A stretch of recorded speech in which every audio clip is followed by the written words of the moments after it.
welcome to Out of the Rough. I'm Fred Arnold, and in this show we're going to highlight opportunities and solutions to help get you out of the rough and into success, both financially and personally. In these tough economic times, I want to bring to you practical solutions to many of today's challenges. And today I'm joined by Bill Reynolds, and we're going to sidetrack a little bit, and we're going to talk about understanding the war in Vietnam, and because now I think we have a new appreciation for our Vietnam veterans, and you're a Vietnam veteran yourself. Welcome to the show. Thank you very much, Fred. I want to talk about the book, The Boys of '67, Charlie Company's War in Vietnam, because you were part of Charlie Company. You were part of that group that went to fight communism in Vietnam for our country.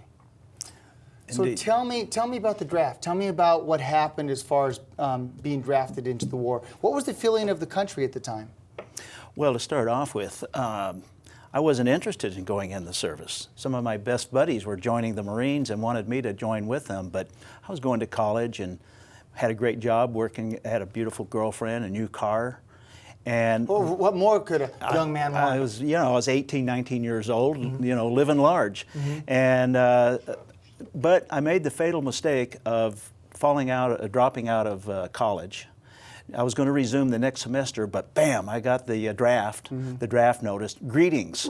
You are hereby ordered to report for induction. And that was in the spring of '66. And as it turns out, the draft board hit the San Fernando Valley really hard at that time.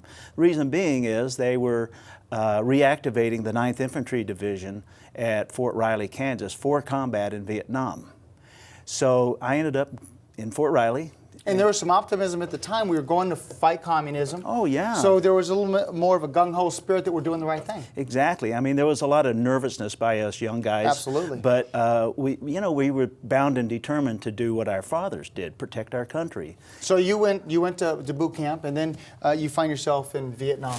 Yes. Tell us about Vietnam and I think it's the Mekong Delta? Yep, we served in the Mekong Delta. We served with a very unique fighting force, one of the most unique fighting forces in American history. We teamed up with the Navy, and normally it was the Marine Corps would team with the Navy, but in this case they used the Army. And so there we were, serving with the Navy, living on their boats. They would take us out into the boonies, the rice paddies and jungles and swamps looking for the Viet Cong, and we did that for a year. Now that was Viet Cong territory, wasn't it? It was when we arrived, the Viet Cong owned the Mekong Delta, and we were there to take it away from them. And I have to say, after a year of combat, we did a big job, had a lot of success doing just that. So tell me, you find yourself a young man, 18, 19, 20 years old. You're in the Mekong Delta, enemy-controlled territory. What's that like for someone who has not served in an active war? Is it spooky? Are there Tell me more about the experience. At times, pretty scary. Other times, you just know that you weren't going to make the day. When you make contact with the enemy, you're not sure initially if is this a small force or is this a big force until a little time goes by. And there were times where we bumped into small units and we would get them. But there were other times where we ran into a big force and you would have guys falling all around you. That was terrifying. Yeah, it sounds terrifying. I'm sure it's terrifying for those fighting right now and the young kids back then. Tell us about the day that changed everything for you.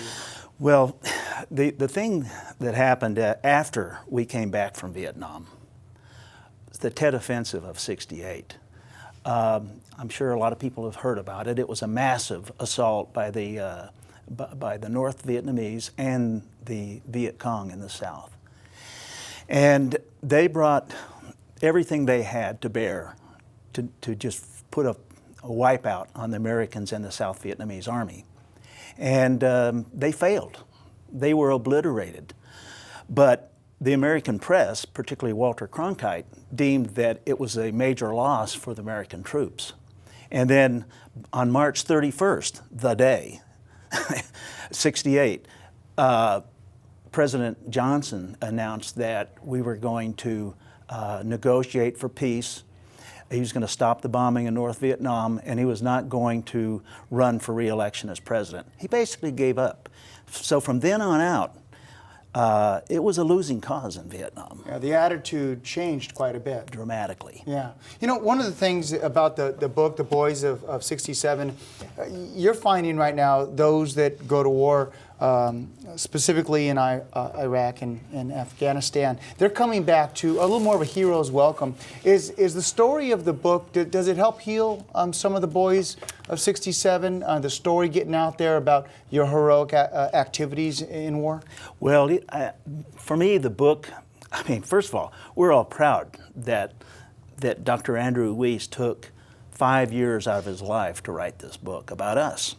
So it's just a wonderful thing to read things in this book that about each other that we'd either forgotten or that we never knew. It was an amazing read for me. I started reading that at 7:30 in the morning one day, and I could not stop reading. I finished at 11:30 that night.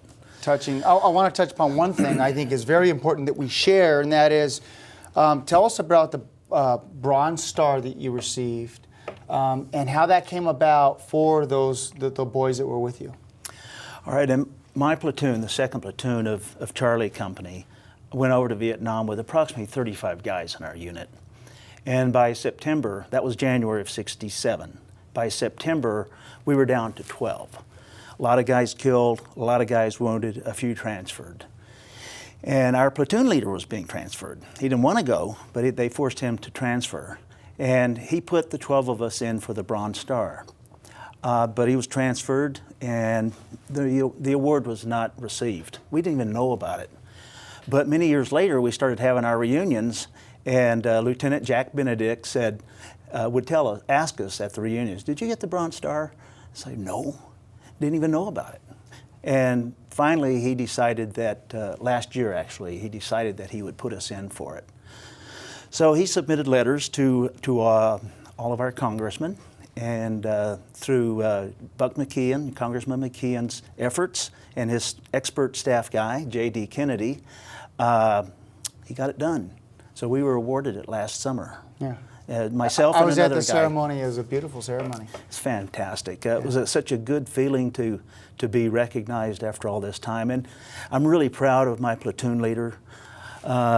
Jack ended up losing his legs in Vietnam. He's in a wheelchair. He's got Parkinson's.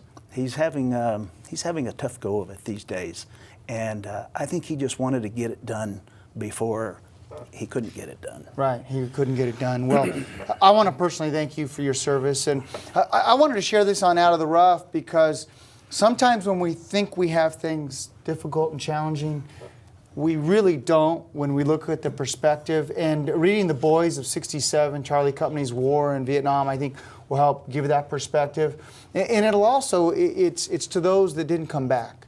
And remembering those young men and those children, because they all had mothers, some of them had wives, some of them had children. And so, yeah, thank you. Thank you very much. Yeah. Ladies and gentlemen, Bill Reynolds, again, part of Charlie Company, The Boys of 67. We're going to jump to a quick break and we'll be right back.